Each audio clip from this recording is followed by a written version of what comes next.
I thought so. And again, because it's more of a natural science. Um, are we good? I think we're live now. Here we go. All right, hold on. It's loading. I am not sure. There it is. It is loaded.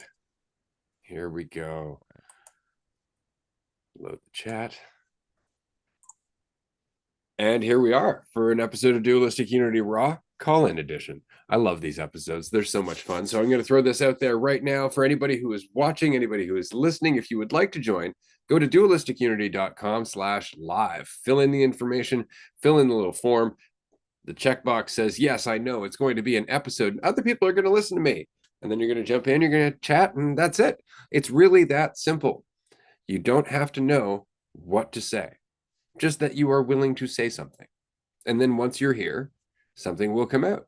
And then we'll talk for a bit. And then it'll be over. And before you know it, that fear that you can't jump in will be obviously wrong.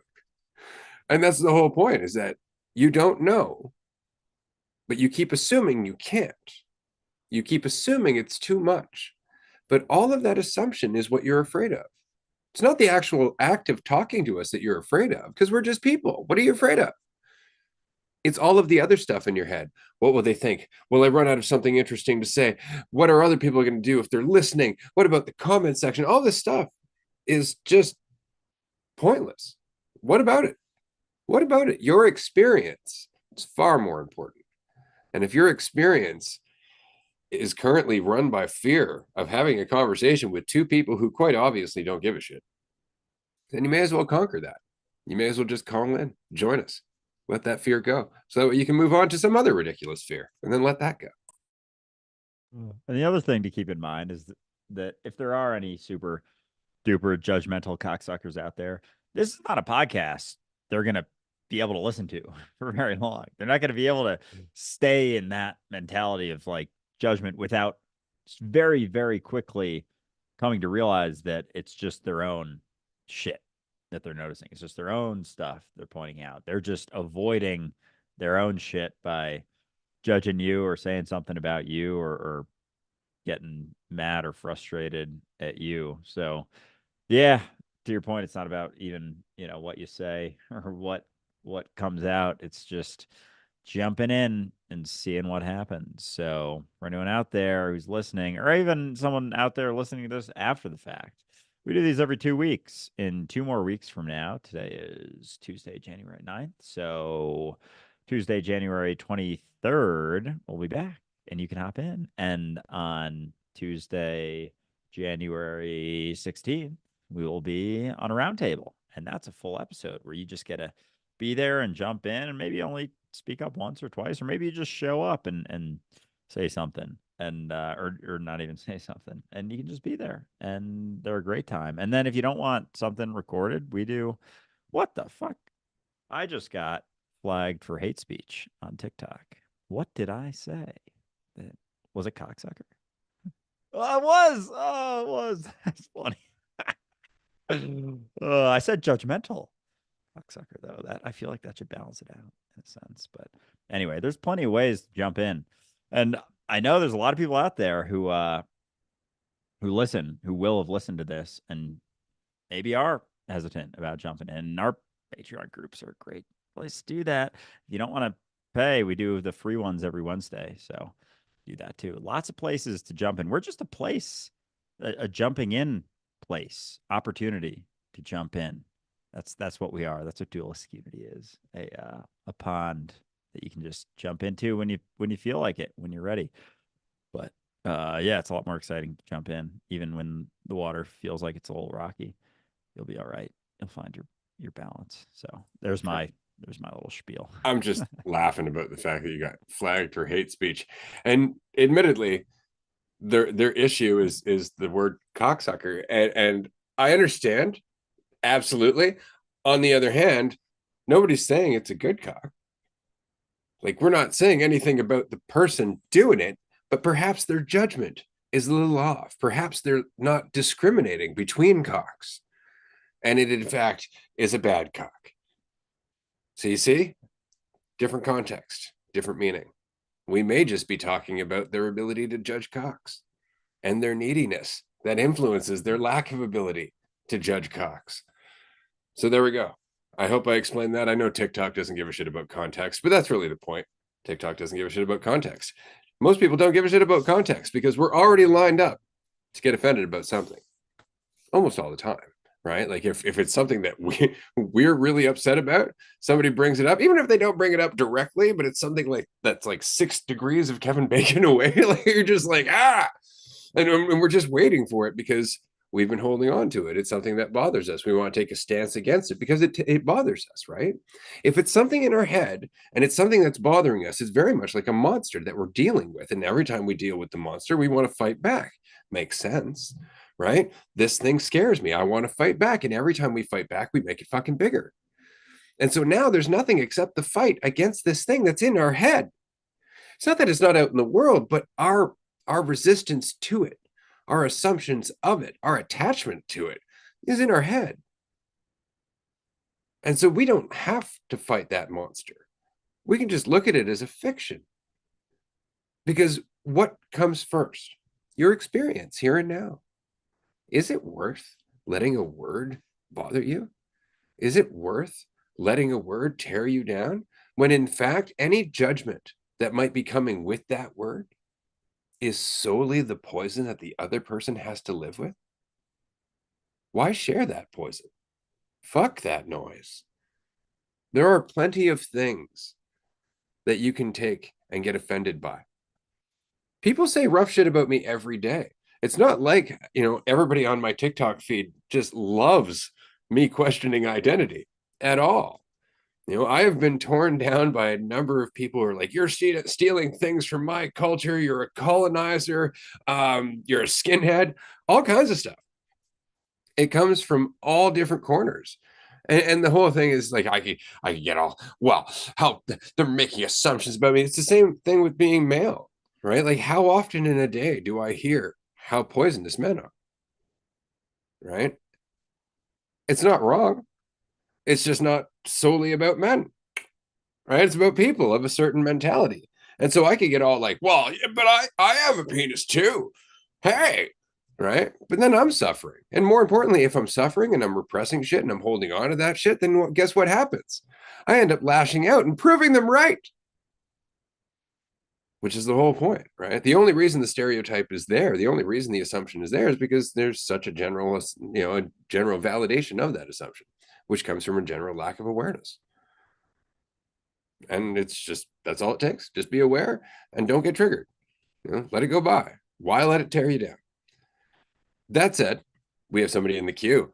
Amanda. Amanda has been just fucking cooking it up on the Dualistic Unity reel with Jackie, as well as with the last several episodes in season 6. A lot of fun listening to these episodes. If you haven't checked them out, go and tune in. You can find them on your podcast channel or on YouTube, although admittedly, we did have a bit of a video hiccup, which a few people did notice on YouTube. We didn't have Jackie on there, but it's a podcast, so the videos are really, just kind of a bonus. And so we'll work that out. But we really appreciate you guys tuning in. Amanda, that's an awesome background. It feels very Christmassy. Hi everyone. Yeah, I'm house sitting a lake house, and one of the features of their house is this replica fireplace. It's not real wood, so it's not as good, but it's good enough for now.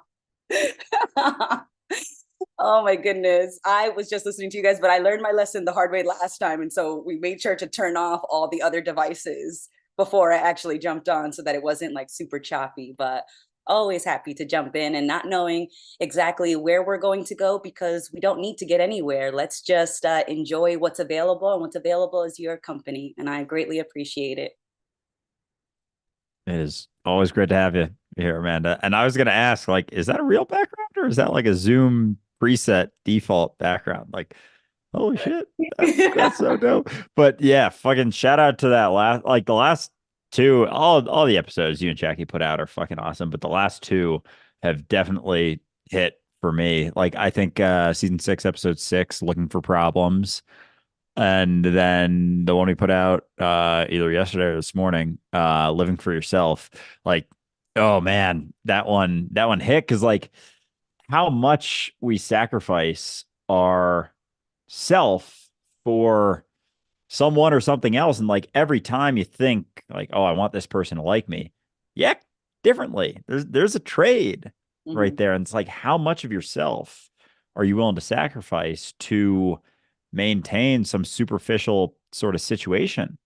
Right? It's so fascinating how it's like such a common occurrence. And anytime you like want someone to like you, like, oh, well, it's okay to want someone to like me. Like human connection is a need, just like shelter and water. It's like, no, it's not. But if you put it like that, if you believe that human connection, human interaction, friendship, whatever, is a need, it's necessary, you're inevitably going to sacrifice components of yourself in order to gain that. Like it's always that trade. And so I was thoroughly enjoying editing that and listening to it. It's always a blast to listen to you too.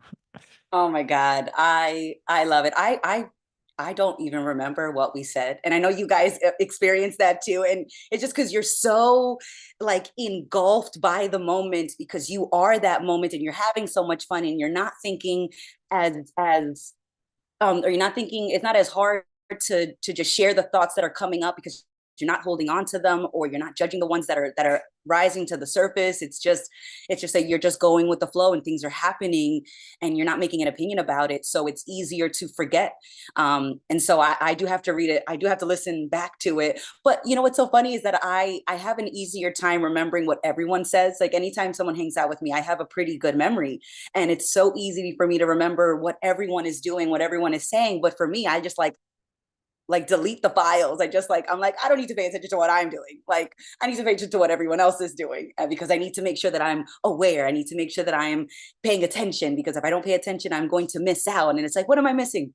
What the hell am I gonna like? What could I miss out on that's not in the moment already? It's so many times I hear myself and I hear other people saying like, how can I be more present? It's like you're the whole moment that you're experiencing. Like, how could you be more? How could you be more attentive? How could you be more the moment? It's like, even when you think you're not paying attention, that's still what the moment is. So even if it doesn't look like you're fully engaged, like you are the entire moment, including when it feels like you are the only one that's distracted and everyone else is doing it right. Everyone else is doing it better. But that's just a perception. And that still is included in the whole moment that you always are. So it's ironic that we can feel like we could do more when we're already everything. Absolutely. It's interesting that you bring this up because I was doom scrolling TikTok earlier today. I always enjoy that expression. And I came across this video and it was this very intense individual. He's like, okay, so this is going to solve all your problems if you're looking on how to be more present in your life. And I'm like, oh shit, here we go. This seems really fucking important. And so he starts going off about like how you got to get up first thing in the morning, got to really take a cold shower. And then you got to get out and do some exercise. And, I got to spend some time meditating. And he's giving basically this task list of shit. And I find it really funny because while you're juggling this task list of things that you're going to be doing later on to be present, you're not being present. And so I found it just hilarious. But what got me was the fact that there were so many likes.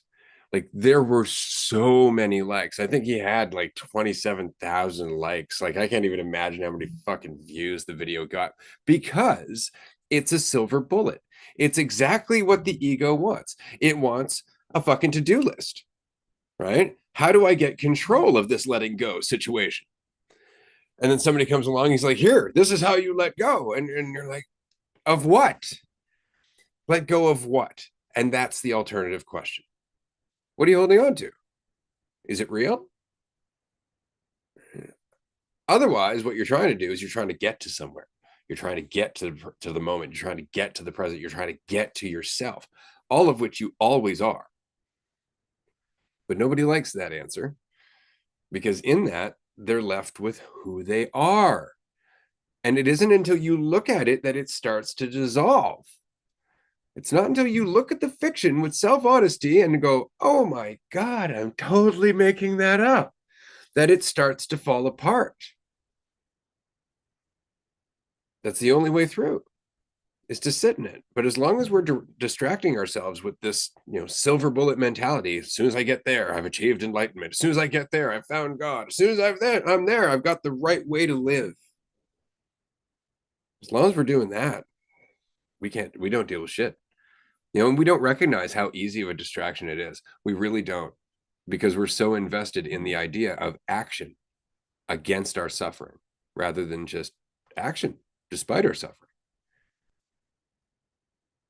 Ah, that's great. Hello, there is a cat that is currently on the screen for our listeners. Amanda is cat sitting currently, and so she has a feline friend with her, which is not normally her bag because she doesn't have a cat herself. He is so cute.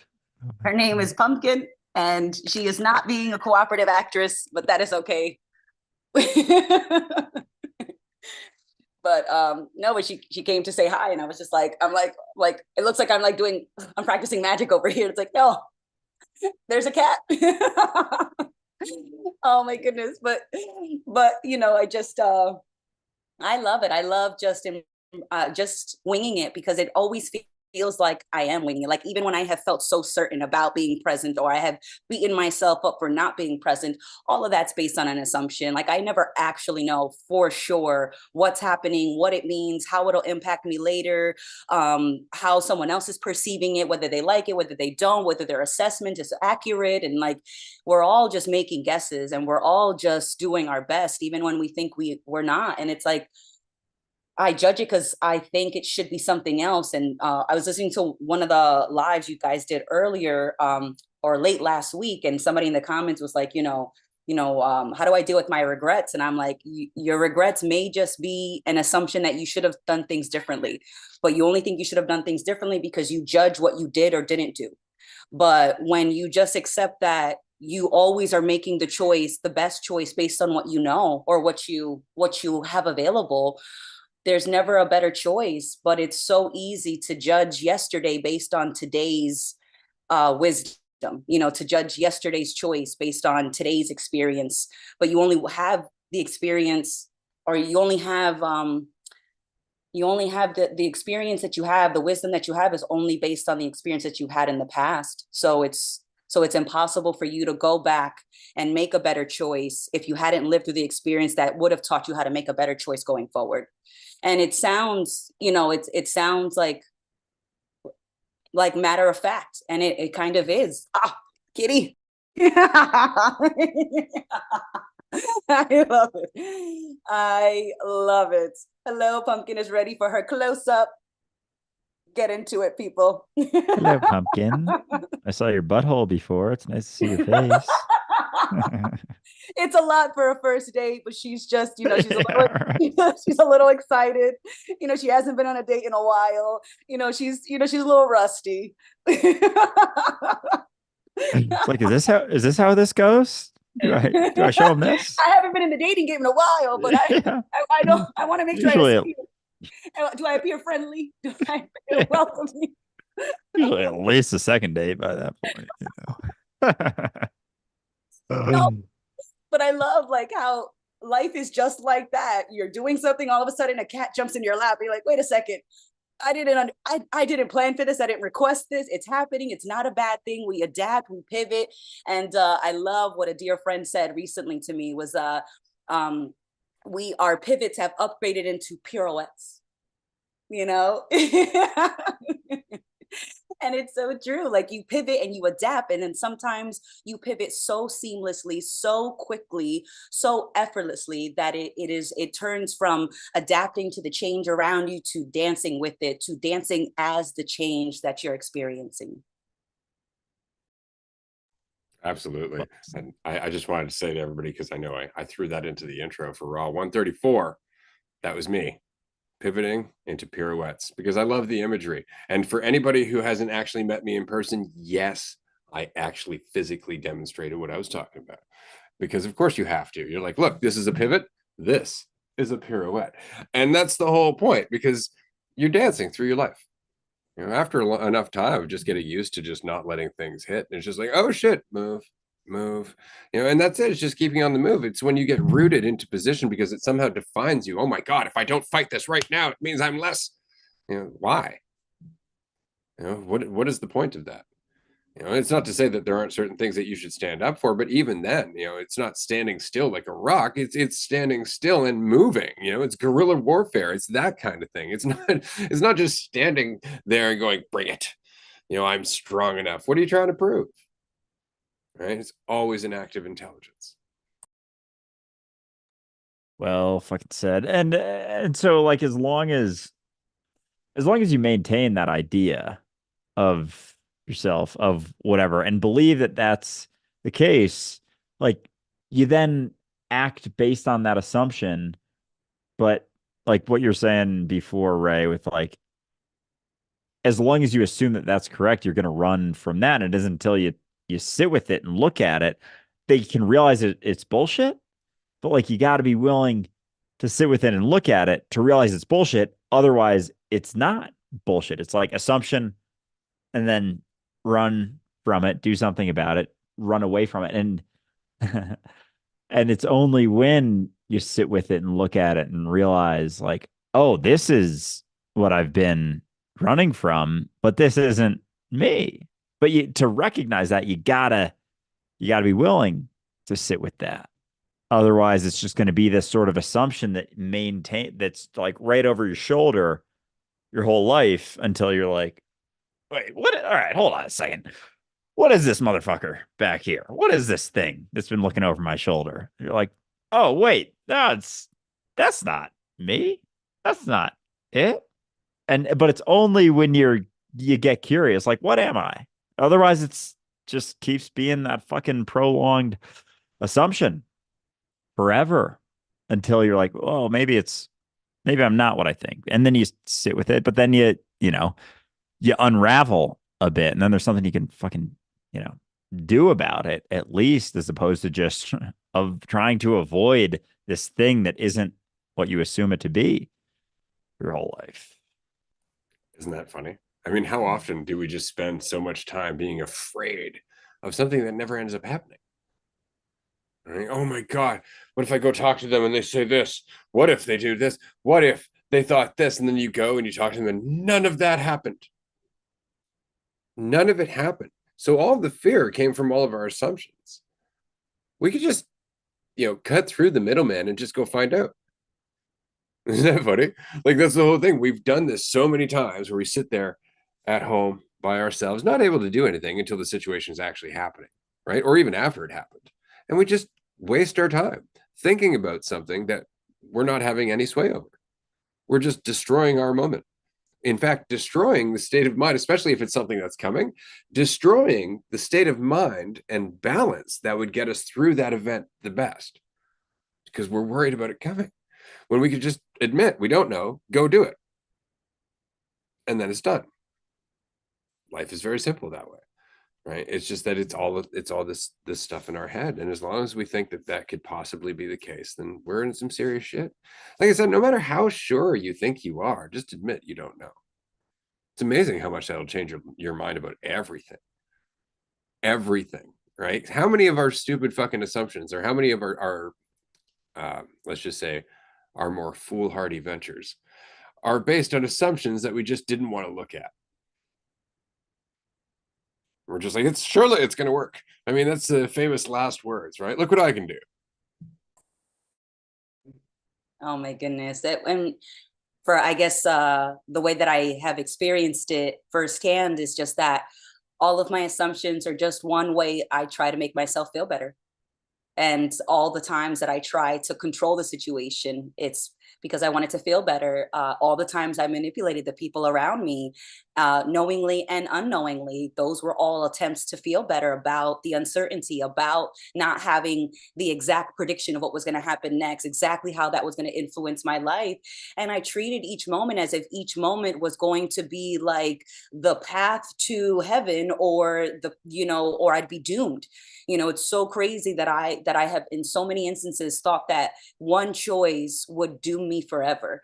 And it's never that. It's the fact that or maybe not the fact, because so it's just, but at least the direct experience that each choice just influences the next. And if I continue to make decisions from a certain mindset, I'm going to live that mindset. And at any point that I want to change my perspective as to, or I just want to look a little closer as to why I hold on to a particular mindset, that will give me the opportunity to make a different kind of choice based on a different motivation. But so many times I see myself and other people acting as if every choice is the last choice that you could ever make, or if every choice is going to set the rest of your life in stone in one direction. And at any moment, you can change directions. And so life is a lot more malleable than we like to admit, because we just want to feel better and we don't want to take responsibility for the potential of each choice. But we are every choice we make, including the ones that we judge for not making. Well said. And it's crazy how much your perspectives start to shift as you start just doing more shit. Like I can assume that how I'm going to see things in a year is going to be the same as how I see them now, but there's no way for me to know how I see things. Even next week, like even whatever shit I'm going through right now, like there's no guarantee that this is even something I remember next week. And the more you start to realize that, the more you're like, maybe this isn't quite as important as I thought. If there's a very, very, very good chance, because sitting here right now, 1 week ago, right now, Tuesday night, you were probably worried about something. You remember? You have any fucking idea? I don't.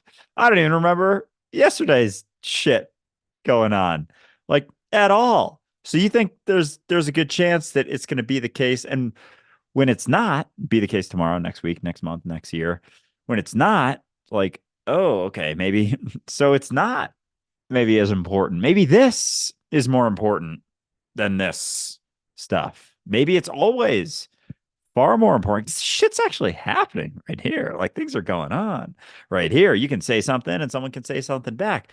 In your head, you're just talking to yourself. It's just you going bang, bang, bang, bang, making up characters to talk back and forth to, or making up someone to talk to. And then, no, they just happen to say the same thing they've said for fucking 10 years, 20 years in response. Like, oh yeah, you're a piece of shit still.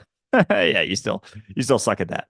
Yeah, you're an awful person. Yeah, for sure, for sure. Yeah, you're really bad at that too. Yeah, it's like, all right, maybe it's like, yeah, I got my friend up here. They're it's like the worst hype man fucking ever. It's like you realize if you try that new thing, you're probably gonna suck at it and fail. Like, oh man, but you listen to that motherfucker pretty often, and you're missing life and what's actually going on here. But it's rare that you remember what you're telling yourself anyway, or worried about. And it's so funny thinking yesterday. I know there's a lot of shit that went through my head. I don't remember any of it. So who's to say that tomorrow you're gonna remember what's going on right now? See, that's the funny part, though. You'll remember important shit. Like you'll remember, oh, right, I'm moving, so I packed yesterday. I was thinking about the entire adventure, because those are things that I have priority. But the rest of your thoughts, the rest of your self-doubt, of your projection, of your looking backwards, all that shit, it's kind of like it's just background music because you can't stand the silence. Like it's just kind of fuzz in the background, and you're just going through it because you don't realize that you don't have to be listening to it, right? Like you just turn the fucking radio off. And what I mean there isn't specifically you can end thought, but you can actually just stop thinking it's important, and then it fades away like it's not even there. And it's not that it's not there. It's kind of like it just turns transparent and then vanishes into the fog, and then all of a sudden when you take it seriously, it comes right back out and starts to solidify again. And that's very much what it's like. And it's just not taking it so seriously. But we don't even recognize how much we depend on that background music. Like this is why people feel really uncomfortable when the power goes out, because all of a sudden there is just silence, and the buzz of all the electricity, all the background noise, the sound of your furnace, the sound of your your neighbor's furnace, like just this background noise of society just vanishes, and you're like, oh. Suddenly you realize how much of a pace you had. You just become aware of it suddenly because everything's slowed down. Go into nature, it's the exact same thing. You're just like, whew. And that quiet can really throw you off, right? But why? Well, because you're left with yourself. That's why it throws you off. It's just that you haven't spent any time in that silence. And it's because in that silence, you're left with uncertainty. You're left with reality. I don't know. So you go back to the noise of assuming you do. You go back to the noise of thinking, maybe I know. And that noise, as comforting as it is also the reason you're afraid that you don't know. Because you could just accept that you can't know. And then the noise becomes irrelevant. That's when it really starts to fade, is when you recognize that it can't possibly reflect truth. All it can do is comfort you in the same way that a blanket over your head comforted you as a child from monsters that didn't exist.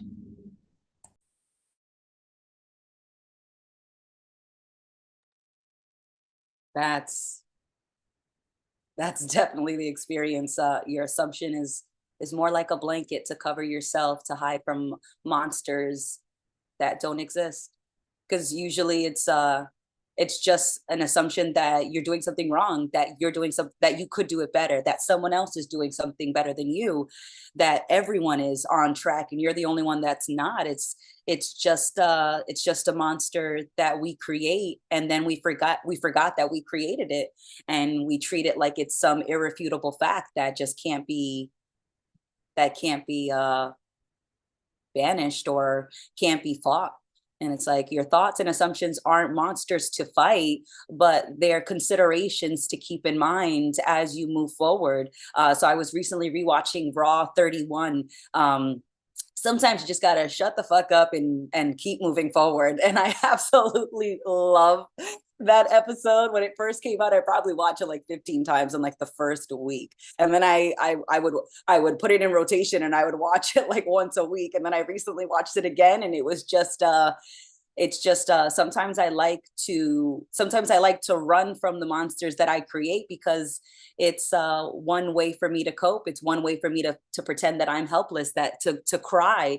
And then I get sick of crying, and I'm like, okay, well, we could just keep crying, or we could see what's available. What can we do? What's because it's so funny that I feel like I create all of these challenges, and yet although I can acknowledge that I create them, somehow I convince myself that I'm helpless to the monsters that I create. And it's like, yeah, but if I'm making them, then how are we powerless to them? So we're all powerful and powerless. And it's like that, there's no way that those two things could be true at the same time. So it's like, no, I don't know what I'm going to do next. And I've never known. And so it makes it a little easier to accept that I could never know, because when have I? I never did. And yet things have always worked out. Things have always worked out. And even when my life feels like pieces, a million pieces on the floor, that's happened more than once. And every time that's happened, I have glued the pieces together, and we've created something, some new shape. We've created some new experience. We've started writing a new chapter. And so it's it's it's a it's unpleasant. It's not satisfying to realize that I've never known, but it does make it a little easier to not expect myself to try to know, or that one day I will know just after enough experiences. It's just we've been making best guesses, and we'll continue to make best guesses, and our guesses will get better with the more considerations that we keep in mind from the experiences that we live through. Ooh. Well said. Well said, Amanda. I have some thoughts, and we're going to keep chatting, but just want to remind everyone watching right now, this is a call-in show. So we don't have anyone in the queue. So we're just going to keep chatting with Amanda until someone wants to hop in, and the link, I forget where we even put the Dualisticunity.com/live, and you can join us. And I'm thinking, if you got time, you can just hang around. You can just chat with us and be part of the live call-in show. You can field some questions yourself. So anybody, if you want to jump in and chat with the three of us now, Just saying, see how things change. Who knows? Jackie might jump in at some point, and then there's going to be 4 of us here. You can chat with all of us at once. Shit, it's going to be like the California mini retreat where all 4 of us are going to be hanging out. That's going to be an awesome event. I'm really looking forward to that.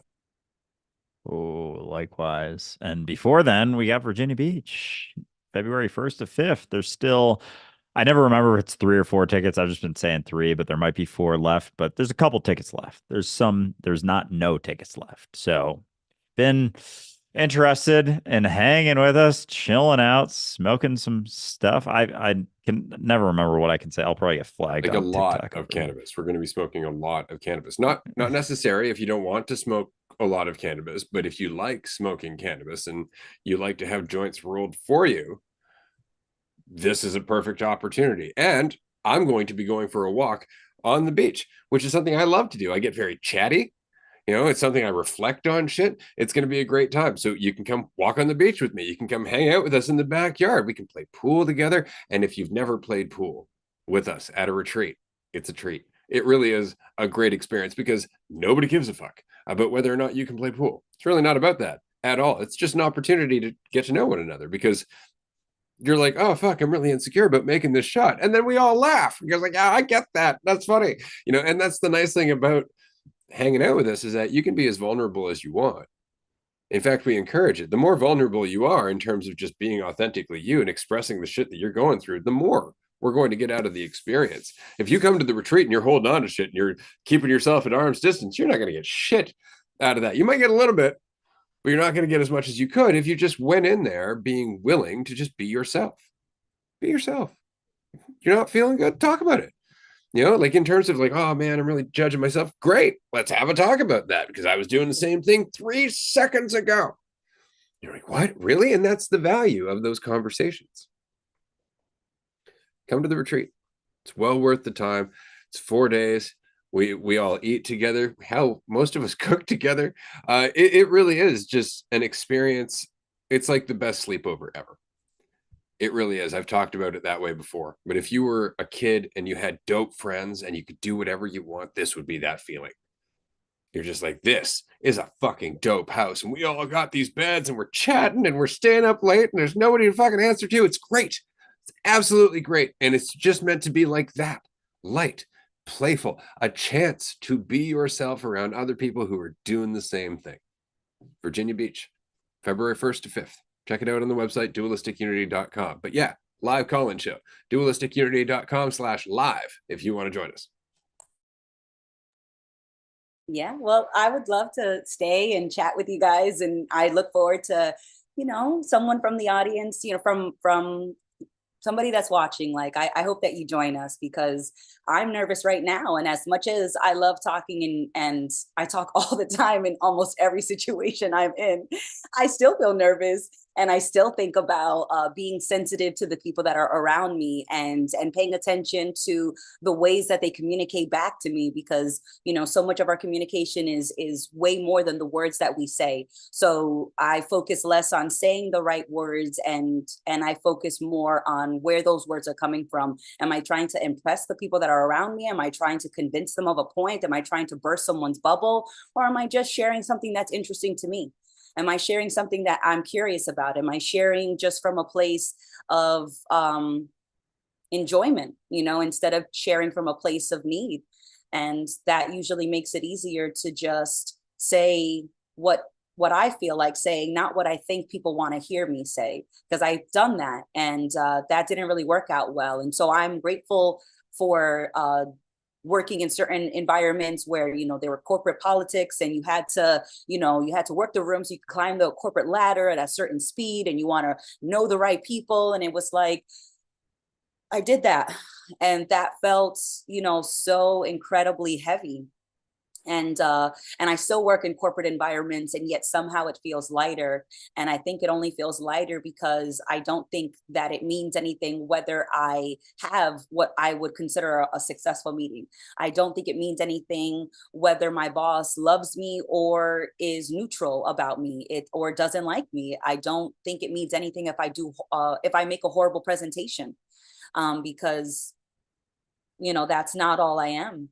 And so when I get feedback from people that are like, oh, Amanda, maybe you could do this differently, or do this from this perspective, or maybe you prepare more for this meeting, I'm like, okay, sure, why not?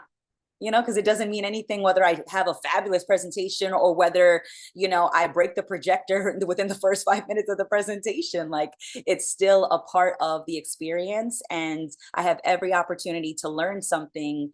And there isn't a requirement to judge what I did. There isn't a requirement to have an opinion. I can just take in what happened. I can learn from it, and then I can take that experience as a consideration moving forward. So it's just I used to think that making considerations was like losing. Like, why do I have to consider other people? Like, they don't consider me. And now it doesn't feel like I'm losing something when I consider other people, because those other people are the moment that I lived through. And so it doesn't feel like I'm losing to them, or that they're getting an advantage, or they're getting something that I'm not getting, even if they don't consider me in particular. Because, when we're sharing the same space, we are that moment together. And so making a consideration for the moment that we are doesn't feel like a loss. It feels like a huge gain. Oh yeah. Well said. Yeah. And when it comes to situations or meetings or interactions or whatever, like there's not even ways to have a successful one. Like this idea of a finality of a situation, of any interaction. But like when you're focused on yourself, it's almost like there's a finality. It feels like a finality to everything as opposed to a finality to nothing. Because like you're always on the line. I'm always on the line if I think that there is a way for this to go correctly. And so much of the hesitation I feel like we feel, and the worry and the concern, is based on the assumption that like there is a right way. No, there's a way for this meeting to go correctly. There's a way for this conversation to go correctly. There's a way for this podcast episode to go correctly. Imagine if we all came onto this episode with our own ideas of it going correctly. It's like none of them are going to be the same. None of them are going to be, it's not even going to be overlap. It's like we're all going to hear someone else say something and just then take it in our own direction. And then someone else is like, well, that's not the right way for this to go. Oh, this is the right way for this to go. I gotta contort this back this way into my idea of it going. But when there isn't so much of that idea of, a successful fucking way to live your life, like then there isn't so much weight to every situation. Otherwise, there's the constant measurement, judgment. Like, all right, are we still on the right path? Are we still on the right path? Are we still on the right path? It's like you're the right path. So you can't deviate from it. You can just assume that you're doing something wrong. And then oftentimes that leads to an overcorrection. And then there's lack of sensitivity because it's just that tunnel vision to like, I'm off track, got to get back on track. And there's no regard for like how you get back on track. It's like, I'm just going to get back on track. I'm not going to regard anything along the way, despite like being on the track the whole time. And so it's fucking fascinating how much we'll focus on that. And then, if you are then assuming that there's a right way, like you're going to be paying attention to yourself and not paying attention to the situation.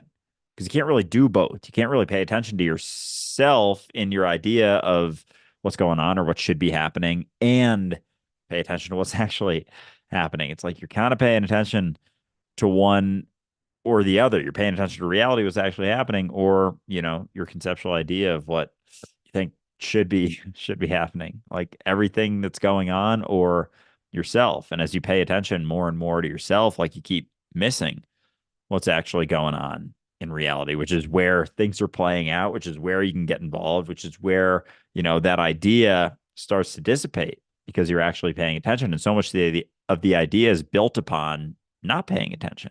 It's like my idea has become more and more solidified because I continue to focus on that over what's actually happening. And the more you actually pay attention to what's happening, the harder it is to maintain that idea in the way that you've always assumed it, because you're the one maintaining it. You're the one creating the monsters. You're the one having random ass thoughts, monsters running by, and you're like, I'm afraid of that one. It's like, now I'm bigger. Like it was kind of minding its business. Like all those things were kind of minding their business until you were like, I don't like that one. I hope that doesn't happen. And it's like, who tapped me? Was that you? Oh yeah. Ah, fuck you. You got in my way of my nice little jog I was on over here, but you're the one grabbing it and paying attention. So Might yeah, as well just do a fucking seance for your self-judgment. Come to me, self-judgment, because you're focused on it so badly. What's that? You're a piece of shit. I'm here. Oh, I know. Thank God you're back. You're familiar. Your familiar voice is all I needed to hear, because without you, I'm left with no sense of how I'm fucking doing. And that's terrifying. And that's really the only point, is that we want to know how we're doing. And this is often the argument we'll get from people. It's like, well, no, because if you're not judging yourself as doing shitty, you're not going to want to do better. It's like, doing better is something that happens with familiarity and priority. It's not something that necessarily has to happen through you going, I've got to be the best at this. It could happen through you just giving a shit about what you do from moment to moment. Isn't that funny? That mastery comes from paying attention to what you're doing now rather than trying to get to some point in the future. Oh my fucking God. It's fucking mind blowing, isn't it? Like, no, you don't have to judge yourself and focus on the future in order to get better at living, because then you're not actually getting better at living. You're getting better at judging yourself and focusing on the future, which, contrary to what you might think, isn't living. It's just what you've been doing for so long that you think it's living. Living is what happens regardless of your judgment. You could stop judging yourself right now, and guess what? You would still be alive. And so the two are not the same. You can let go of the self-judgment and experience your life, or you can hold on to the self-judgment, hoping one day to experience your life.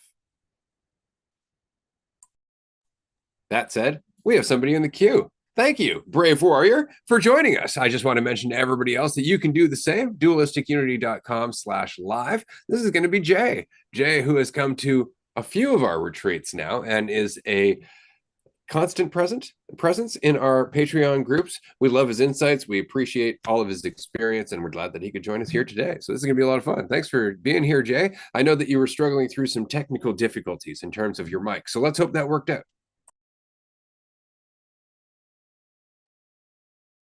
Jay, what is up? Hello.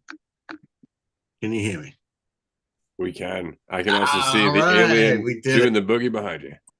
Oh yeah. Yeah. That's my guy, my dude. Yeah, I'm loving the conversation. I wanted to jump in too because I had quite the day yesterday. We get kind of thinking about ourselves quite a bit sometimes, and that came to a head with me yesterday where I was pretty well. It was a lot of considerations going on for everything from everybody around me and how everything. It's just the same old song and dance. And but it felt like a really heavy weight, as I was going through like the morning. And there was something specifically that I was kind of feeling, and I got to talk to a friend of mine about it and just kind of express the way that I was kind of feeling. You know what I mean? Just as kind of like an interpersonal kind of a relationship type of a thing. I'm like, hey, I just want to let you know that like this and this and this is going on. I'm just kind of feeling this kind of way or whatever, and it's like it wasn't a personal thing or anything, but just to be able to like express that and get that piece off of the chest was like great. And she actually is pretty knowledgeable too with the the spatial aspect of everything, as far as like we are not these little self-identified things that we've grown up to know ourselves as, like there's more to it. Like everything that I look out at is me and you at the screen, even eventually, it's all one like that. So I had a good talk with her, and it really just kind of helped. Like, it's amazing how our perspective changes our whole reality. And that's what it was amazing to me, because I felt so small and I was just really this like hurt little you know, as I was going through the morning.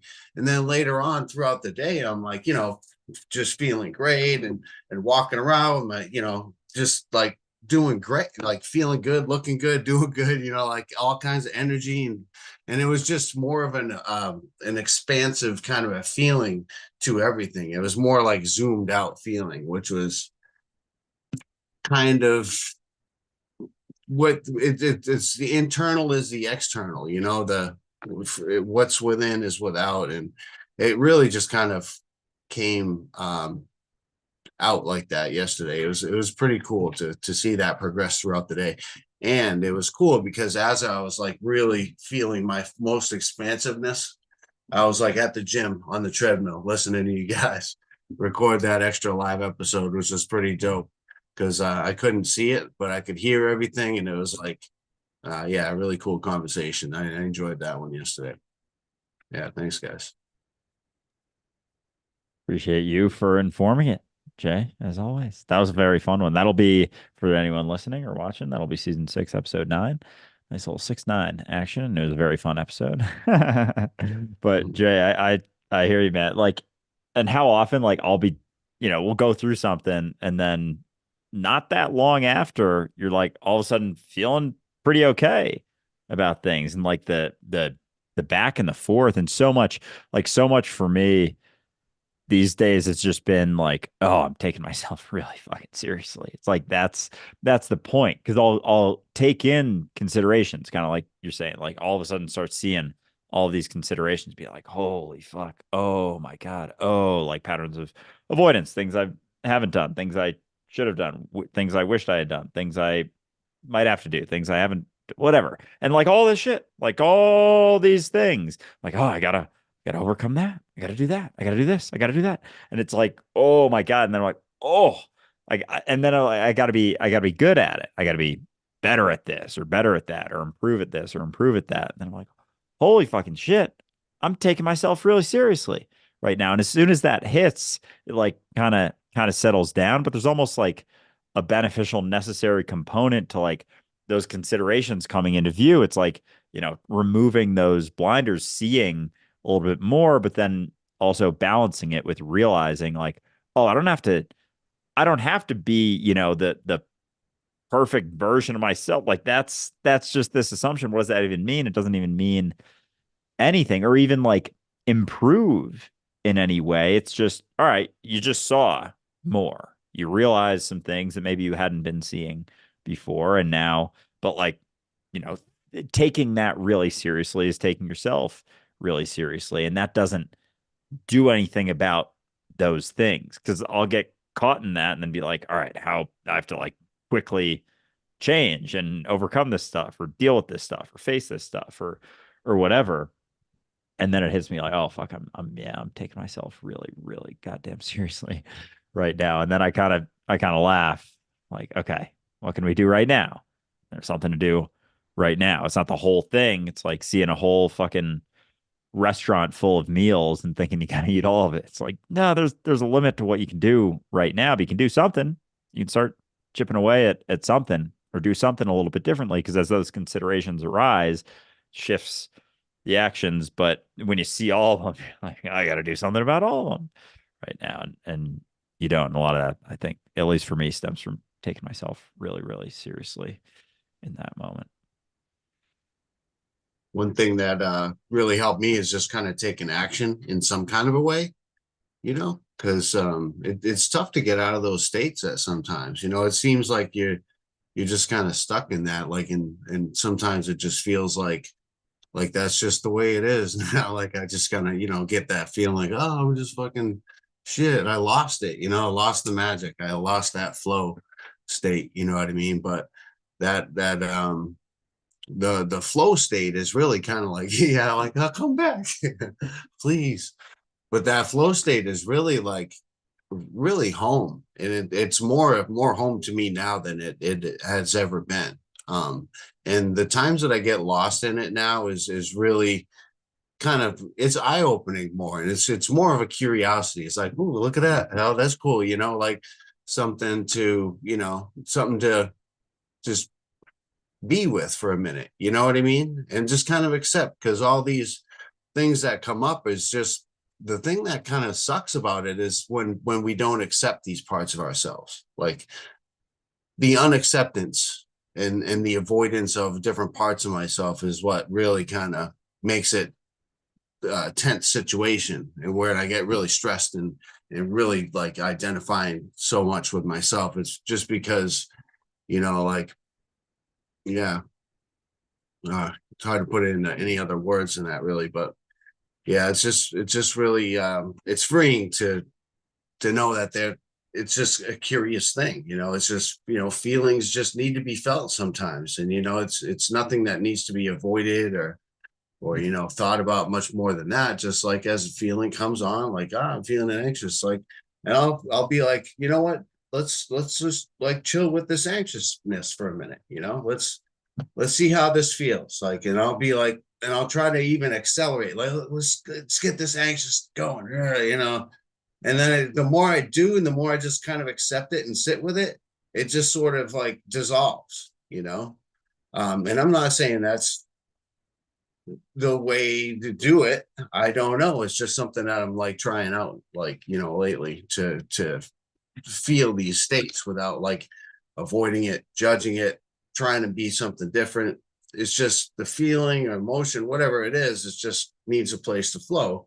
So I'm just trying to, accelerate it if I can, or just like give it a place to move, So wondering what you guys might have to say about that kind of That's thing. exactly what I do. It's funny because it's kind of a catch-22, because you feel shitty, so you want to look at it, but as soon as you look at it, you get shittier. And it's just that you're looking at it with the intention of fixing it, because as soon as you're like, yeah, there it is, then it starts to pass.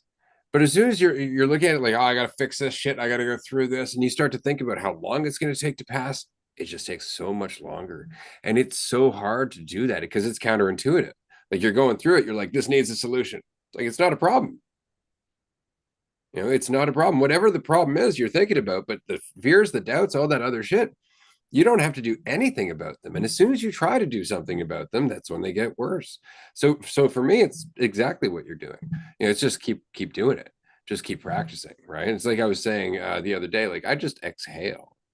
And by the end of my exhale, it's usually gone. But it used to take hours, because I'd keep looking at it like, fuck, what if I thought about it this way? It's like, yeah, don't worry, that's going to happen. It's going to process in the background, but it's always that resistance to it. It's always that, like, Christ, I don't like this is happening. It's like, that's the problem. That's the only problem, right? Like, there are times where I feel straight up self-doubt and self-judgment, and I worry I'm not a good dad, and I'm not a very good podcast host, and that I'm full of shit and all this other stuff. And then I'm just like, right. But there's nothing I can do that's going to make that go away, because those thoughts are always going to be there. Right? So I just sit through them until they've faded. The only reason they popped up is because I became afraid. So they're reflecting that fear. Right. So just remember, I'm afraid. That's okay. I've always been afraid. It's not stopped me from moving forward. That'd be my best advice. Just keep going. You sound like you fucking got it, man. Thanks, man. I feel like for the most part it is. Like, sometimes when it comes in, it feels like it's not. But then it's like, once it clicks, it's like, oh yeah. That's funny. Anyhow, you know how it goes. Nice talking to you guys. As always. Great chatting with you. Looking forward to seeing you guys in what is it, 3 weeks now? 3 weeks. Fuck yeah, dude. Fuck yeah. All It's 3 weeks almost to the day. What day is it gonna be? What month? January. Yeah. Yeah. Almost 3. I don't know. Yeah, Thursday. 3 weeks from Thursday. There we go. 3 weeks from Thursday. It's Right on. coming up. Fuck yeah. It's going to be dope. I'm looking forward to it. As always, we'll get to hang, shoot the shit, get a little deeper into this conversation, and really just recognize how far we've come. That's the one thing I like about these retreats, is that because you have that silent period, you're like, fuck, I've actually gotten a lot better at this than I thought. It's just that it's hard to recognize that when you're dealing with your life day to day. Right? You're still dealing with shit, and you're like, am I getting any better at that? I feel like I'm still dealing with shit. And then when you finally get a break, you're like, right, but there's nothing wrong with dealing with shit. All right, I just need to get some space from time to time. So I'm stoked to see it, man. It's gonna be fun.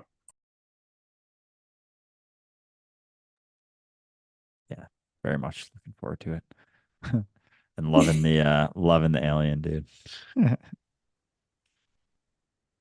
That was dope. I always like seeing Jay. That's great. So He's the anybody man. who would like to see Jay at a retreat, do come to the retreat. Or if you'd like to, join us on Patreon. After this, it's a tier 2 call today. So we're shooting the breeze for like an hour and a half. It's a late call, 8 p.m. Eastern time, which usually works out with almost everybody's schedule.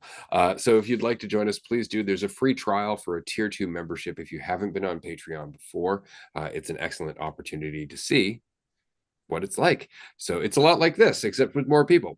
That said, we have another person in the queue. Brave warrior. I'm so excited that people are starting to jump in, because of course they are. We're almost done the episode. This is Jade, who we haven't seen in quite some time, who has also come to a retreat. We see her on Patreon from time to time. She's a good friend and always insightful. So I'm very excited to have her on the show. Yeah. Jade, what is up?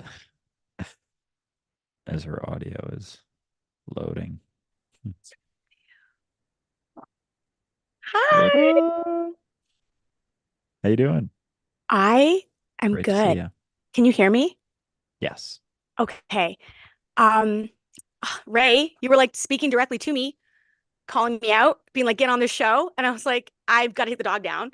And then I was like, you're gonna fight through these fucking horrible feelings and you're gonna fucking show up because I love this shit. I love this combo. I love Dualistic Unity. I love all three of you. I love everyone in the community. And I was like, stop holding back.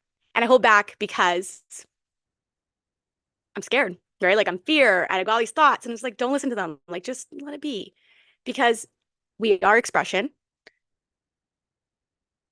and that's beautiful. Like I'm like thinking to myself, like, you know,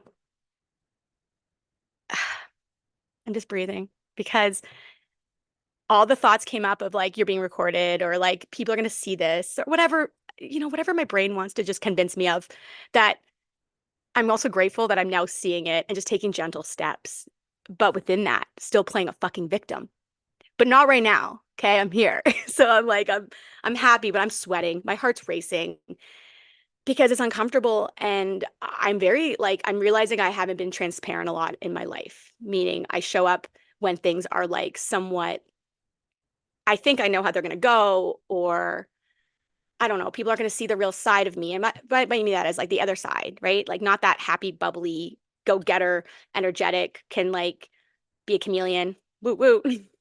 The side of me that's also like, oh my fucking God, this is terrifying, or there's just life, like shit's hard. There's moments that you have to push yourself through. And what I love too in this community is that you help me see that. You help me be like, you know what, we can guide you, but you have to still do that and do that work. So I never would have thought this would have been me here on a YouTube call. I love it. And I also like I just am so grateful. I just can't get enough of you guys. I just can't. And I also can't get enough of my own energy. I'm trying to be mindful of that, to be like, I'm also a good company in my own self. Like when it's quiet, you can also have a good time. You don't have to have all these like external things. So it's been just gentle times to come back and contemplate that with myself while also experiencing it and sharing it with you. While also sweating balls right here. Like I am just like dripping. So yeah. Hey. That is awesome. It's really good to see you, Jade, for sure. And that's it. It's just jumping in and going through the fire until you recognize that actually didn't hurt at all. And I actually had a lot of fun there. But it's all of that leading up to it. Like, oh God, what about these fears? And what if this is my big debut into the world spotlight? I have this conversation for 5 minutes. There's paparazzi at my door. Like, and your entire world changes and your mind is just feeding off this shit. It's like, yeah, control, assumption. It feels so good, despite limiting you in every fucking way, right? So I'm really happy that you're here. I will disagree with you that we are not guiding you. We are just fucking stoked that you're here and being yourself. Like if it wasn't for the fact that you have changed so much that you're willing to be yourself, you wouldn't enjoy this conversation at all. You wouldn't enjoy our presence at all. We would drive you fucking nuts. And so if you're enjoying anything, it's you and all the changes you've already gone through, all the work you've already done. So we're just happy to be a part of that. We're happy to be witnessing it. We're happy to be able to appreciate it through the work that we've done. But you get all the fucking credit for sure. To add though, you were very inspirational though. Like just saying, I'm you like honestly, like either way, I'm just like I, I, yeah, yeah. I know you didn't guide me in that way, but it's like I just am so inspired by how you look at situations or even like talk about it. Like even earlier, Amanda, you were talking about like you create issues and then you're like how you're complaining that you have to almost like deal with them, and it just how you just change that mindset about it. That's the stuff I'm just like it's the real shit, and it's like I don't know, we just people in the world don't talk about this shit openly or like have this stuff and are able to just show up again and be yourself. Because again, I think I don't know, all sides of you. You're raw. Like you have to express all parts. But they slowly come out as time goes on. Like it's a journey, I guess. I just want to mention quickly, I love that you were saying that people don't have this conversation. You know, they don't do these things. And here you are being a person who does. I know. And I'm scared. I'm scared because and I'm not scared here. Like I'm can't rephrase that. I'm happy here. I feel at home. I'm scared for I actually don't know what I'm actually scared of.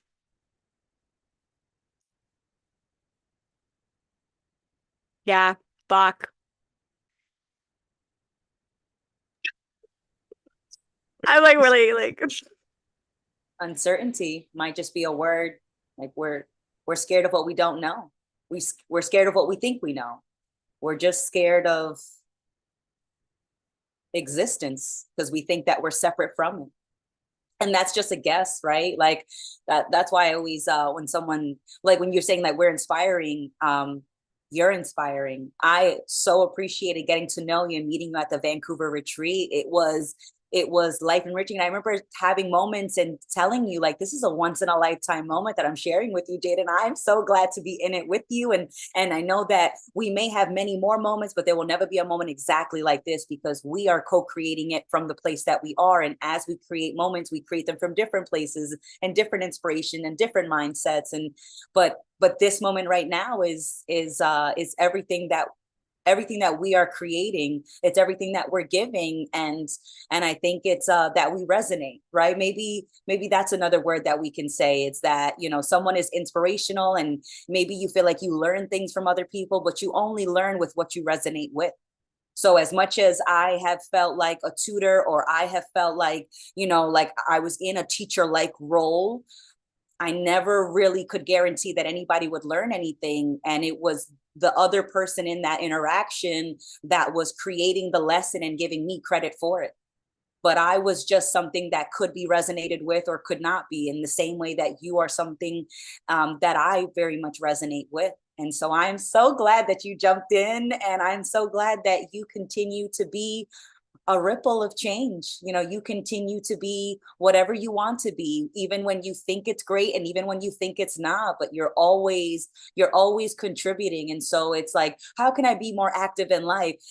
You're always active, you're always contributing to the moment, because there's never, you know, when you, let's say we're at a dinner table and, you know, at one point of the night you're the most talkative person at the table, and at other points of the night you're quiet and you're listening. And both examples, you are contributing your attention, you're contributing your opinion, you're contributing your enthusiasm, you're contributing your you know, like your vitality. Like you're always contributing, you're always giving to the moment, because you always are.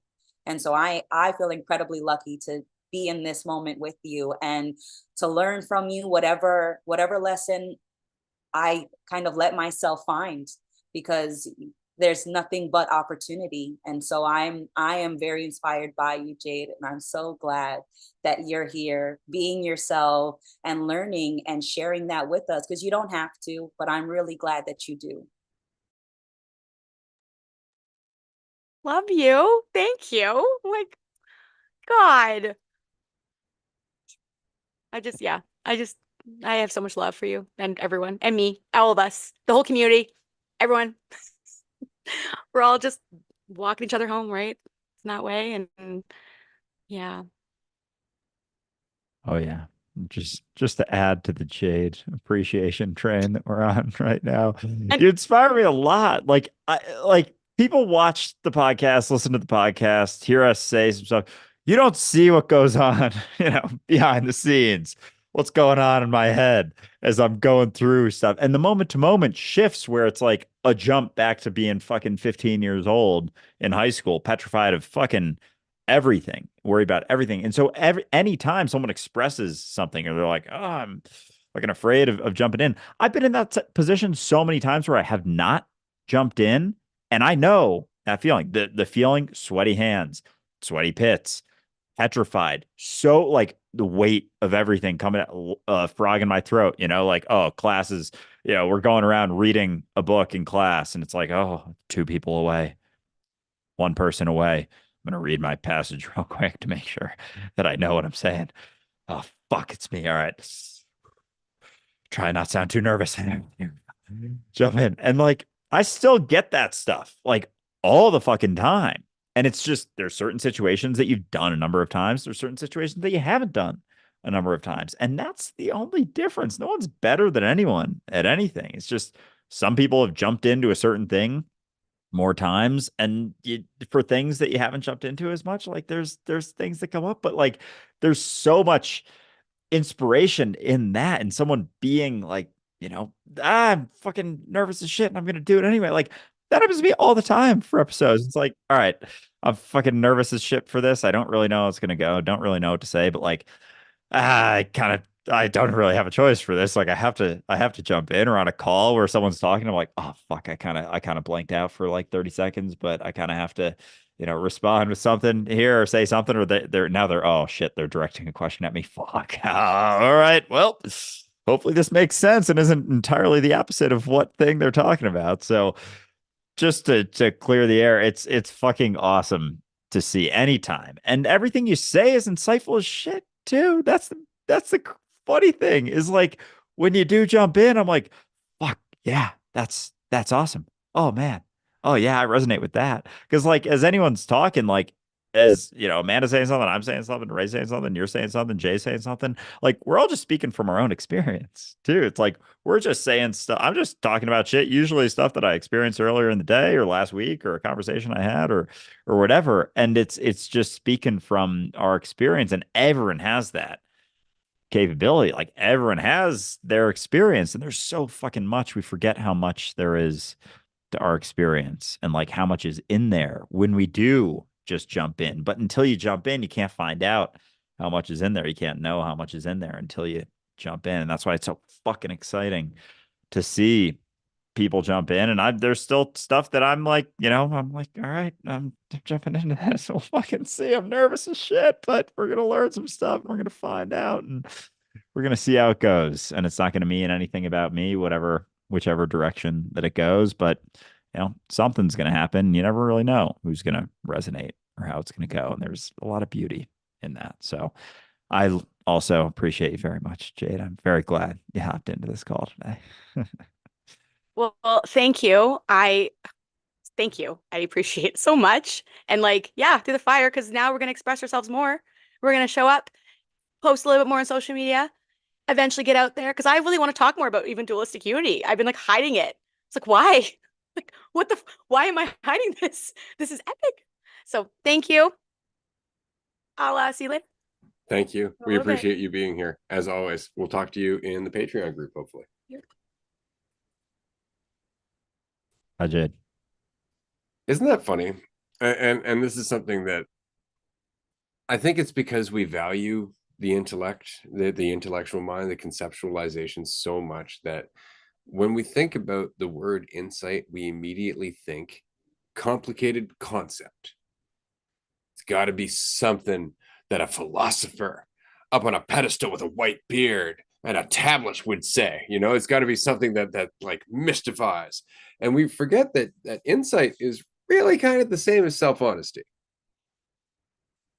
We said we're like, I just had an insight. And what we're really saying is I just had a moment of honesty about the illusion I was holding on to. And that's pretty much it.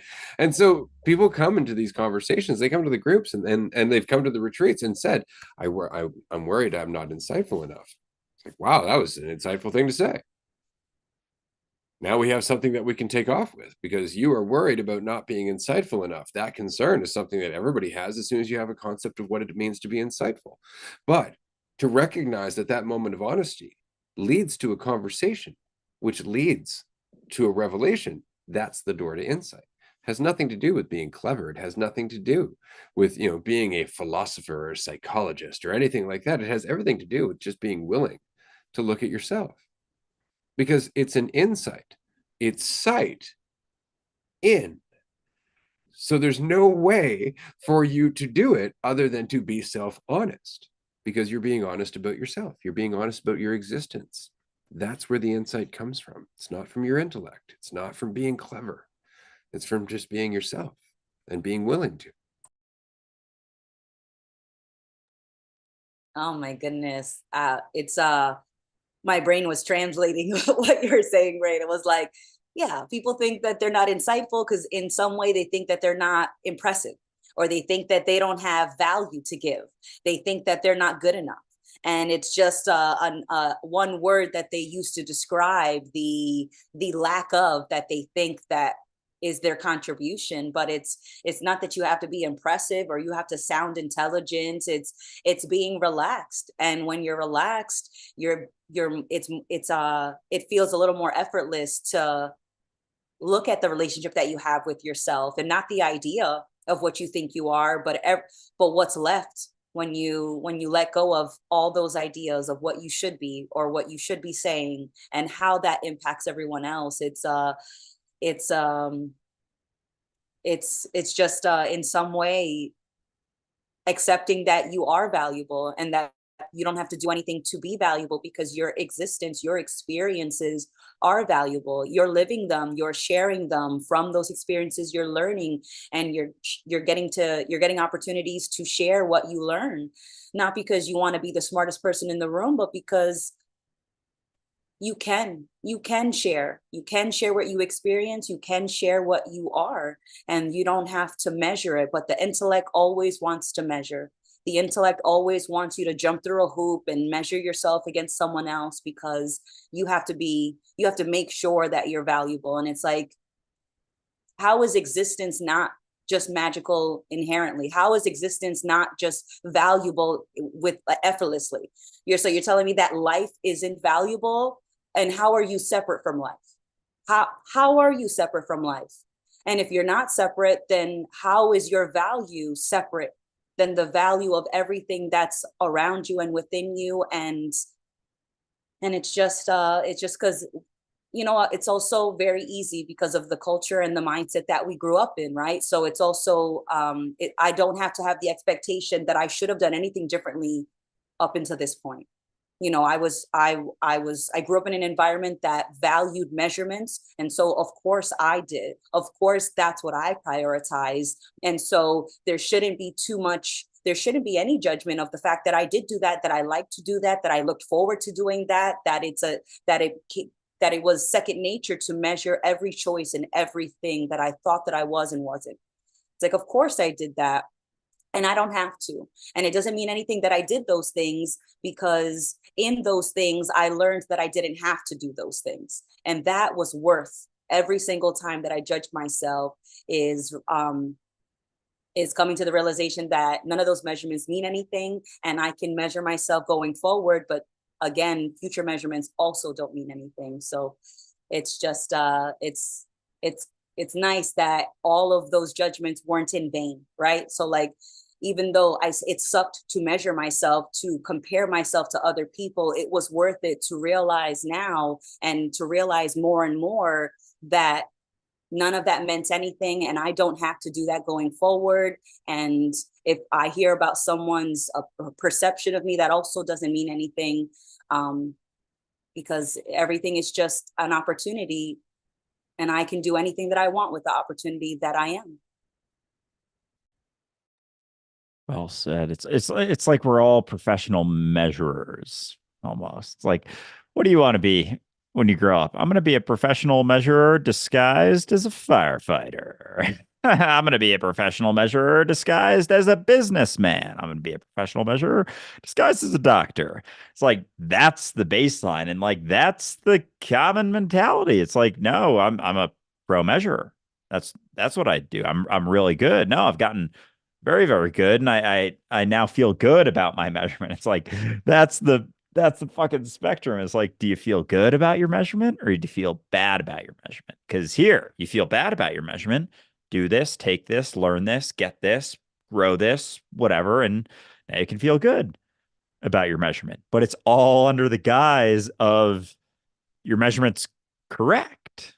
Like your measurement's the right way. The measurement is what you are. Like it exists in actuality. And when you start to spell things out more like that, like, no, but how do you know that measurement is correct? Well, I assume it to be so. It's like, so you're just assuming that that's where it lies. Yeah, well, I have a lot riding on this. This is all of my fucking certainty. It's like, what if it's not? What if your measurement is incorrect? What if it's always been incorrect? What if it can never actually be correct? What if you can't, like, everyone's we think we're professional measurers and we're really like just the worst measurers ever. And we're never right. Like, it's impossible to actually get it correct. Well, I can get it close. What if you can't even get close? What if you have no way? You're just like fucking throwing darts into the void. It's like, no, that's where it lies. It's like, you've never been correct about that point that you've settled upon, and you don't have to do it. It's not like I measure and then I do something. I do something and then I measure. It's like, no, you can just do something and then do something else and then do something else and then do something else. You don't need the additional, and that's what, my brain is the professional measure that keeps, telling me information. It's like, your measurement now lies here. Your measurement now lies here. And you just keep taking it seriously. I just keep taking it seriously. I just keep looking at it, like thinking that it means something, despite me looking at it like in silo. No one else is looking at my measurement guy. It's like my personal measurement guy. And he keeps whispering in my ear about where things are at and where everyone else is at too, where everything else is at too. And like, it's just that, and everyone's got their own fucking measurement guy going around making assumptions. None of them communicate either. None of our measurement guys communicate back and forth. And yet we take that one so seriously just because it's like, well, it's something that I know, as opposed to just being willing to not know what it means about you, not know where you're going, not know where that value lies based on anything. Like the number of things that we'll do that, like, try and increase that measurement, and actually does exactly the opposite. Like the thought of becoming perfect or getting a thing, like getting, oh, this thing raises my value, this sports car raises my value. Meanwhile, it's like everyone looking at you is like, oh, either, they recognize a lot of that oftentimes stems from insecurity, especially, you're Andrew Tating it and get 30, or you're like, oh, I don't like that. Whereas I want that.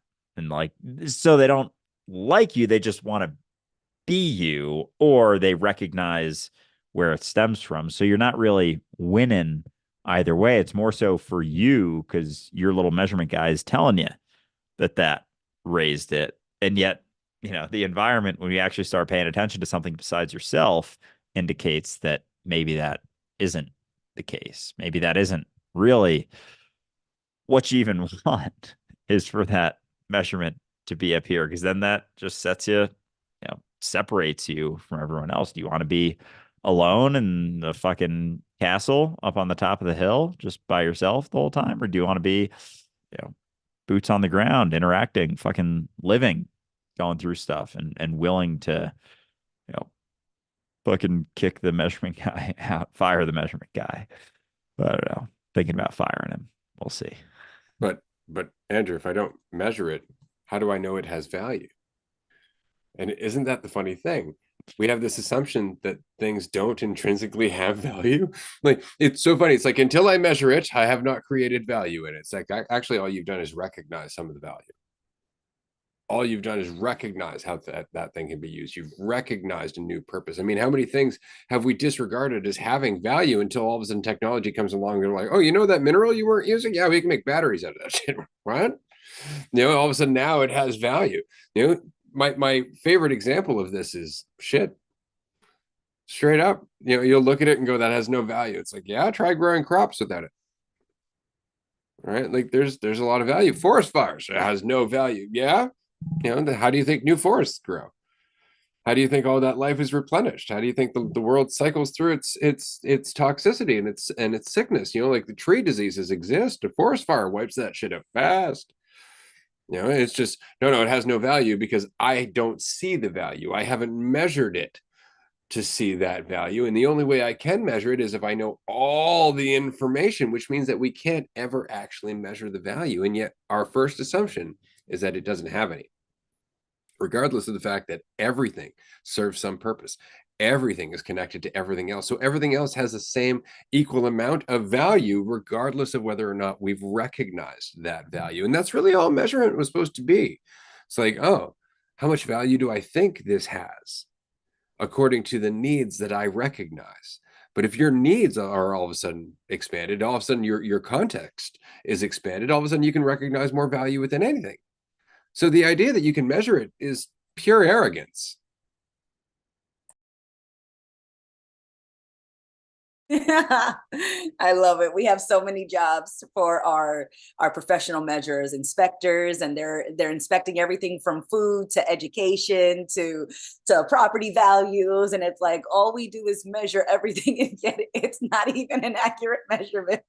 I love it. It's like, is it a measurement or is this our confirmed assumption? I think this is our confirmed assumption, and it's on a fancy paper with letterhead.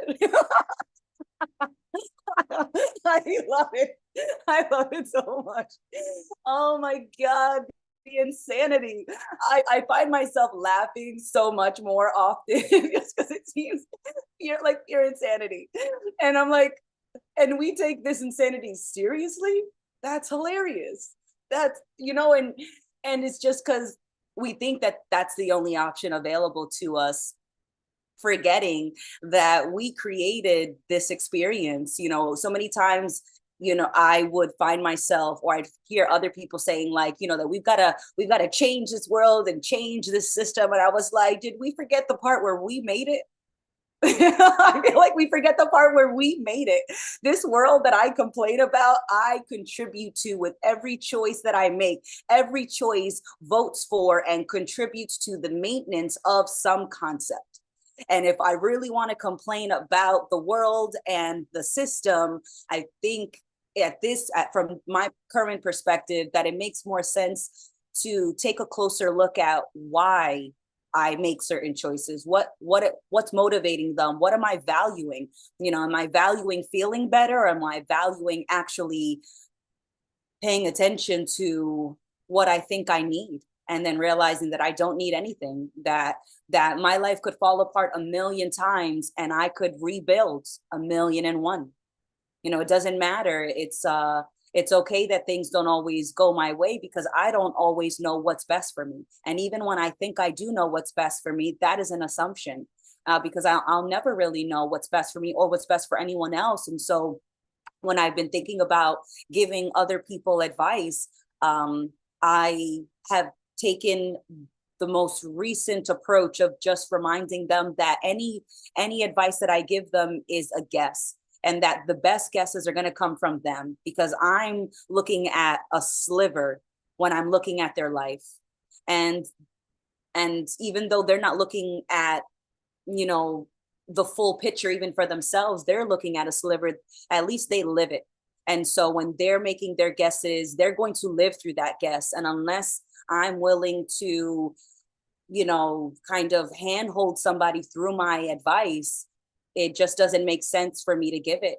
And I'd rather ask questions and help someone give themselves the advice that they already know. And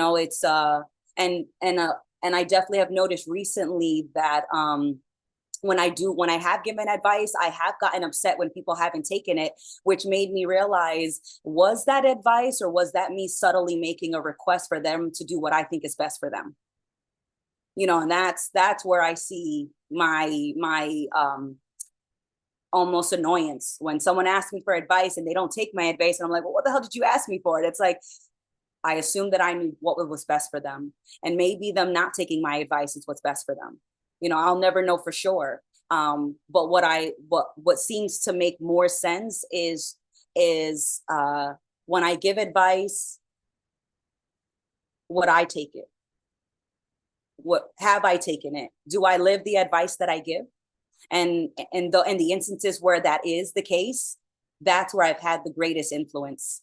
And I've also been honest with friends, and I'm like, look, you can do whatever you want, and I'm just telling you about an option, and what you do, you have to live through it. So you make your choice based on that. Don't make a choice based on what you think I think is best. Make a choice on what you're actually willing to live through, because whether you like it or don't like it is not going to be my problem. But what you live through, you're going to have to make the most of.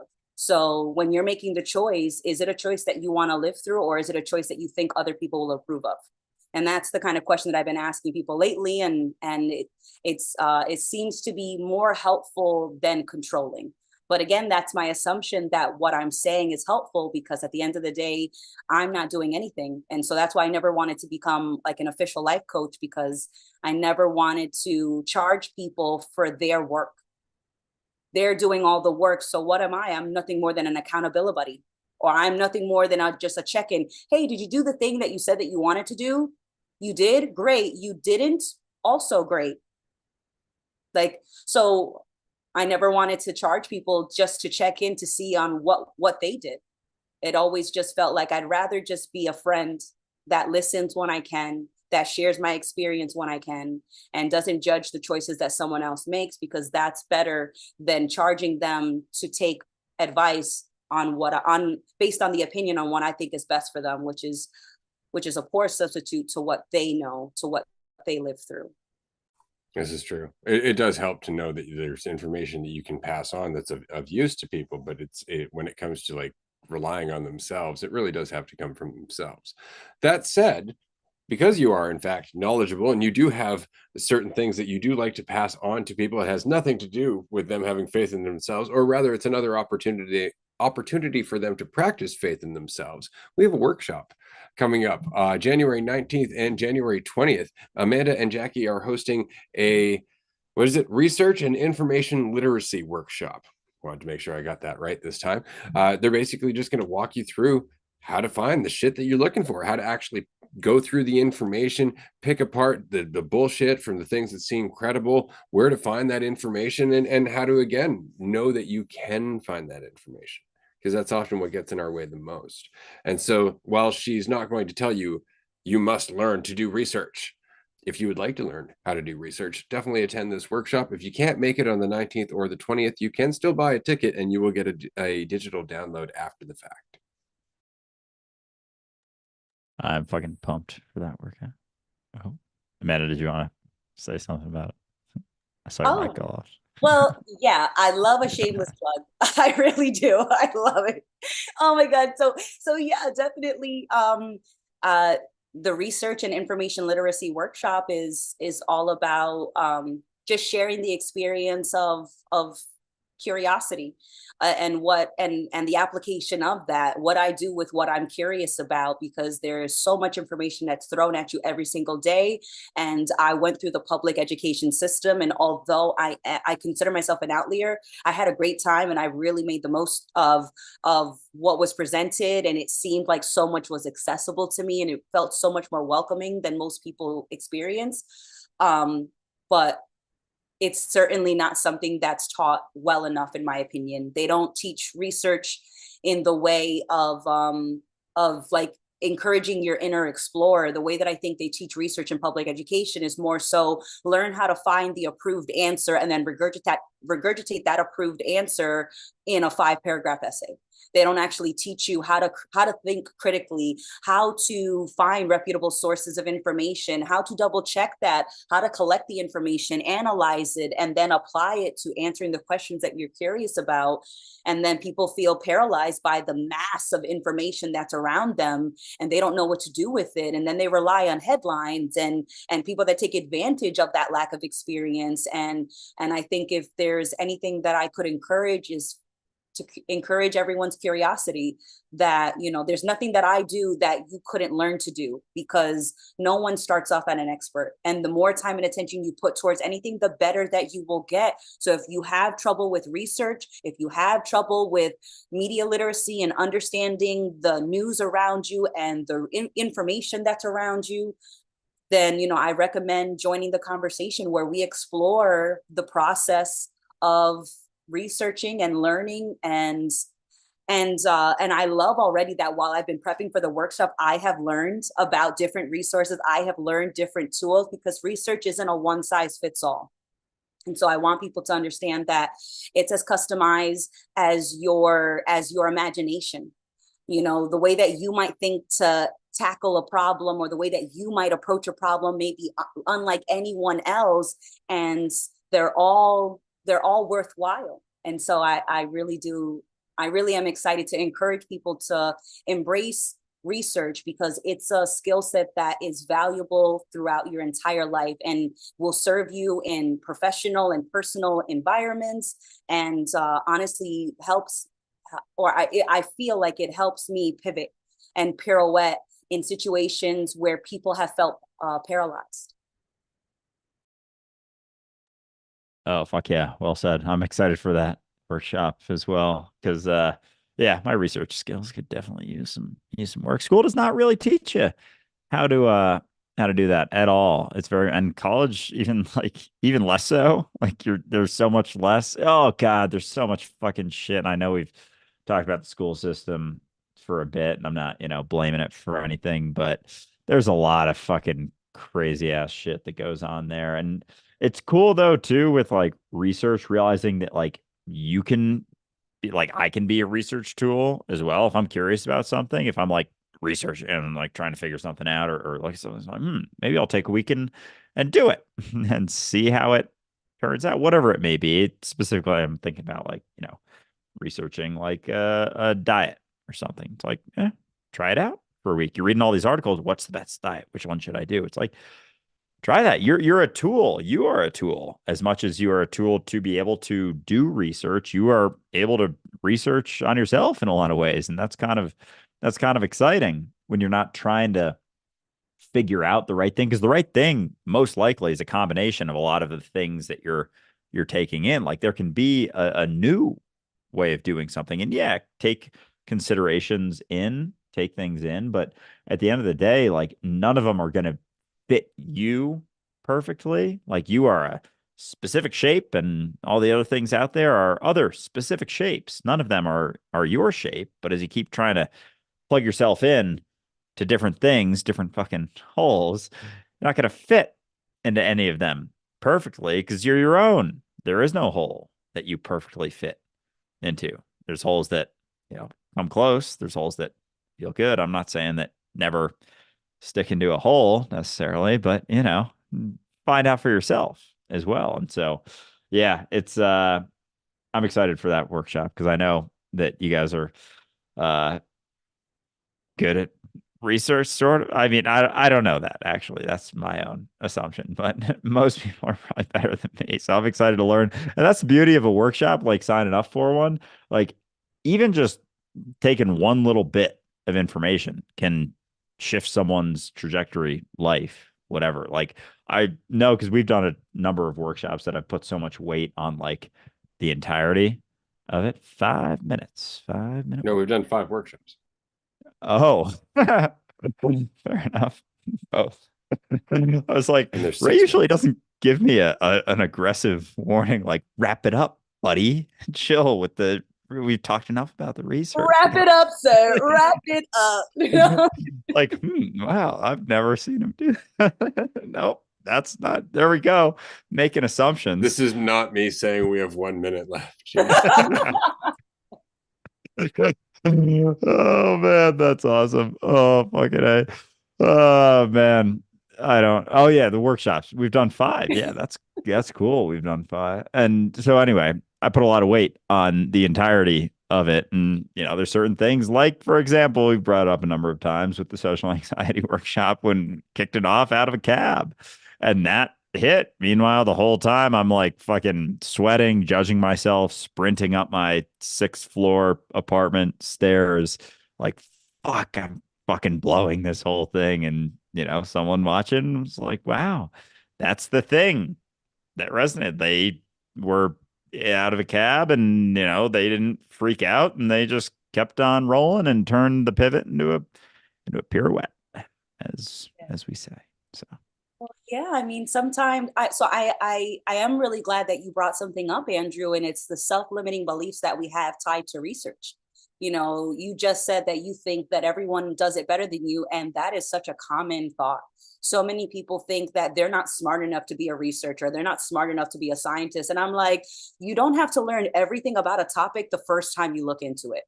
Like, just burst that bubble right now. Like, it's going to take time, because not only are you reading the information, you've got to digest that information. It's not just, you read one sentence and that is it. My brain has enlarged. My intellect has grown. We know everything now about this topic. It's like one step at a time, and it doesn't need to be any faster than that, because I really enjoy the experience of learning, right? So getting to the place where I would consider like us having a fairly decent understanding of a subject is not a destination that I'm running to.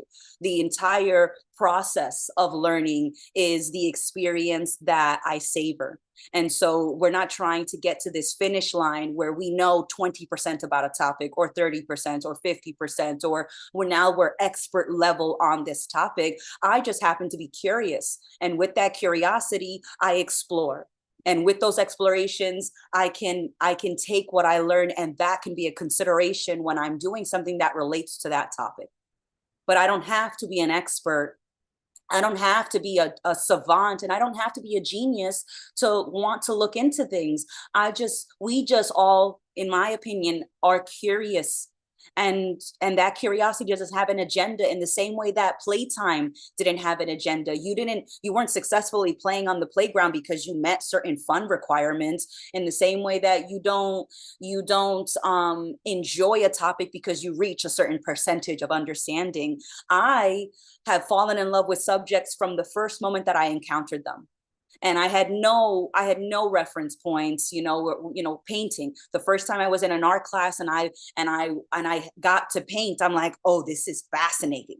And I was so curious about it, and I had no idea what it was. I had no idea what paints were made out of. I had no idea what the brush was made of. I had no idea that you could mix colors together. I had no idea that you could take the brush, you could dip it in just water, you could put it back on the canvas where you put a splash of red, and you can spread that out, and then it turns into like this pinkish color, and then it fades into the whiteness of the canvas. And I enjoyed it, and I was curious about it with no previous experience.